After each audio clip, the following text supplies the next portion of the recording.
Et organiser sa vie passe par quoi? Par des priorités. Et quelles sont ces priorités? Eh bien, nous, en tant que croyants, en tant que musulmans, nous savons que nous devons avoir des priorités. Cela induit le fait que nous donnons de l'importance à toutes les choses de la vie d'ici-bas aussi. C'est-à-dire comme le travail, la famille, le comportement, bon comportement vis-à-vis des gens, s'impliquer dans la société, faire du bien, etc. Ça fait partie des priorités. Mais la priorité, dans toutes ces priorités, c'est ad-din. C'est la religion. C'est pour cela que le prophète sallallahu alayhi wa sallam, là le prophète il te rappelle. Ça c'est clairement, regardez, je vous ai parlé de baraka. Ceux qui disent je veux de la bénédiction dans mon temps, dans ma famille, dans mon risque, dans mon argent, réussir ma vie d'ici-bas et l'au-delà, vous avez compris, la bénédiction par l'obéissance, par le bien. Et regardez ce que le prophète alayhi salatu wa sallam nous dit de manière plus précise, alayhi afdalus salatu wa askat taslim. Il dit celui qui fait de la vie d'ici-bas son principal objectif. Ça ne veut pas dire que tu ne peux pas vivre, t'amuser, t'épanouir. Non, là le prophète il dit c'est ton objectif principal. Tu lui parles, c'est mon frère, d'abord la vie d'ici-bas, les plaisirs, les vacances, et ensuite oui, il y a le travail, il y a la religion. C'est une option. Non, celui-là, le prophète il dit celui qui fait de sa vie d'ici-bas son principal objectif, eh bien Dieu mettra la pauvreté devant lui. Il mettra le désordre dans ses affaires. Et il n'aura de la vie d'ici-bas que ce qui lui a été écrit. Il se fatigue ou pas, c'est que ce qu'Allah Jalla wa Ala ma kataballahu lahu, qu'est-ce qu'Allah Azza wa Jalla lui a écrit. Et Allah mettra quoi? La pauvreté devant ses yeux. Pourtant lui il s'acharne dans la vie d'ici-bas. Mais il a fait de cette vie d'ici-bas mondaine, éphémère, son principal objectif. Le reste c'est quand j'ai le temps, voilà, travailler ou alors faire des choses ou être bénéfique pour les gens, faire du bien, aider les gens, prier, jeûner, aller au hajj, c'est quand j'ai le temps. Ça c'est en option. Eh bien voilà, si tu te poses la question et ça va pas, et tu vois que ta vie elle est un peu chamboulée, il y a le désordre, pose-toi les questions, est-ce que tu as mis les priorités, tu as respecté l'ordre ou pas? Et il dit, le prophète dans le même hadith, quant à celui qui met l'au-delà, la vie future, devant lui comme principale intention et objectif, ça ne veut pas dire qu'il ne pense qu'à la mort, il rigole plus, il s'amuse plus, il prend plus de vacances, il n'a pas des projets de construire, de s'épanouir. Non, loin de là. Là, on parle de priorité, c'est tout.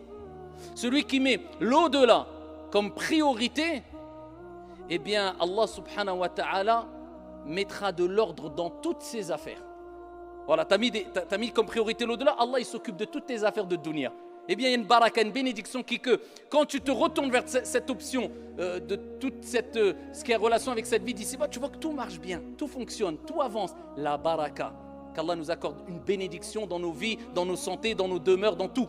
Amin ya Rab.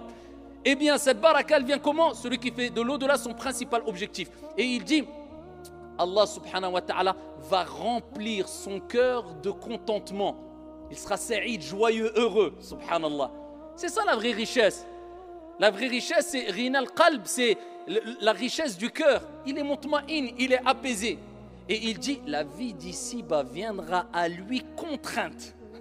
C'est-à-dire que lui, il ne fait pas de la vie d'ici-bas une priorité, mais Allah, il va soumettre à lui la vie d'ici-bas, les biens mondains. Allah va lui ouvrir les portes. Subhanallah, vous voyez, tout est une question de priorité, de certitude, de confiance qu'on a envers Allah subhanahu wa ta'ala, notre Seigneur. Donc on a compris que nos priorités c'est quoi?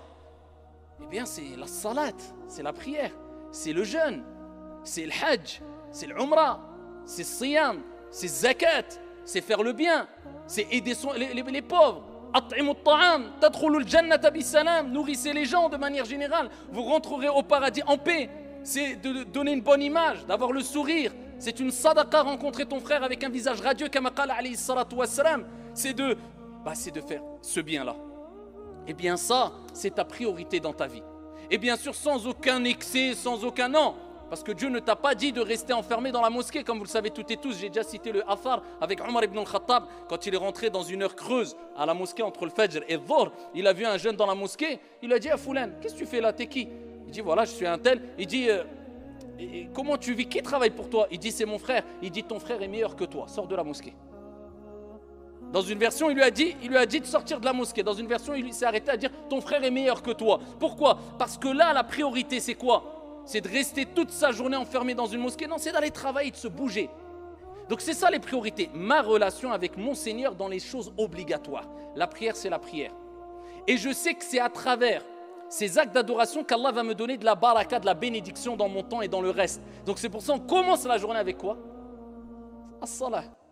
Avec la prière. On commence la journée avec la prière. Pourquoi? Pour qu'il y ait de la bénédiction dans notre journée. Même les journées, les journées de joie, les plus grandes fêtes en islam, Eid al-Adha wa Eid al-Fitr, on commence la journée avec quoi?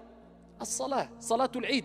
Et on écoute une exhortation, khutbatul Eid, pour avoir le maximum de baraka dans tout le reste de la journée. Parce que Dieu veut nous faire comprendre que la baraka, la joie, eh bien, tu peux être joyeux, tu peux profiter, mais il n'y aura pas de joie et il n'y aura pas vraiment de profit bénéfique et durable, si ce n'est si tu passes par les actes d'adoration en introduction. C'est ça qui provoque la bénédiction et la joie